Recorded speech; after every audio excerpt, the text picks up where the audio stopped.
Morning, everyone. Today we are going to be installing an oil tank. I was out to the homeowner's house on Friday. Today's Monday, so this past Friday, and their tank was leaking. So they only have like 20 gallons in the oil tank because the oil company wouldn't fill it up because it was leaking. Not at the bottom, but it was leaking kind of like in the middle. So it's not leaking now because it's not full enough. So we're gonna put the oil tank. We're actually moving the oil tank because we're not going to be able to get the old oil tank out because it's kind of like under the stairs, and they built like a wall around it. So we're just gonna put an oil tank in another room, and then we got to run a new oil line. So we're gonna go to the shop and load up, and then head to the job. We'll see you there.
so we just finished that oil tank. It's 12:57. Both my cameras died while we were there. It seems like the cameras don't like the cold. So that's fine. So we're going to replace the deucer motor. I was there Friday. The guy had no heat. Here the inducer motor failed. So I had one of my guys pick it up today, this morning. So we are going to go there and put a new inducer motor in. Alright, so I already took it apart when I came here Friday. So we're just going to put the new one on. I did get a new pressure switch as well, just might as well change it. It's a cheap part. So let's get started.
Alright, so we're leaving that job there, finished up putting that inducer motor in.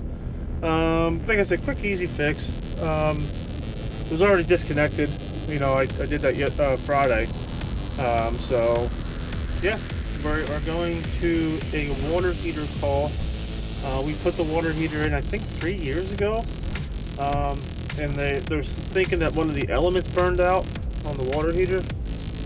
So we're going to go there and take a look. I did bring, just in case, I brought 2 elements and a thermostat. So I should have everything if I need anything. So let's go take a look and see what we find. Alright, so the thermostat's bad on the water heater.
Alright, so we're just leaving this house now. Like I said, the thermostat on the water heater was tripped. It's electric water heater, it was a red reset button. So the elements were working, and I know one of the reasons why that reset button trips is if it overheats. So what I did was on the thermostat, I turned it down to like 90 degrees, and I know the water was hotter than 90, and it still didn't shut off. Then I turned it back up to like 120. It was still running. Turned it back down to 90, still running. And then I let it run for like 10 minutes just to make sure that the water was definitely over 90 degrees. Check the temperature of the water coming out of the sink. It was over 125. So the thermostat was, I guess, stuck open. And what happens is, at 180 degrees, I believe it is, that thermostat reset button trips, just for like a safety thing. So I ended up throwing a new thermostat on, turned the heat up, turned the heat down. It kicked on, kicked off, ran the hot water from in the bathtub for about 10 minutes. Still had hot water. Their complaint was it would only be hot for 2 or 3 minutes in the shower, then it would go cold. So I think we got it. So I am headed home. It is 3:30, so I'm calling it a day, and we'll see you on the next one.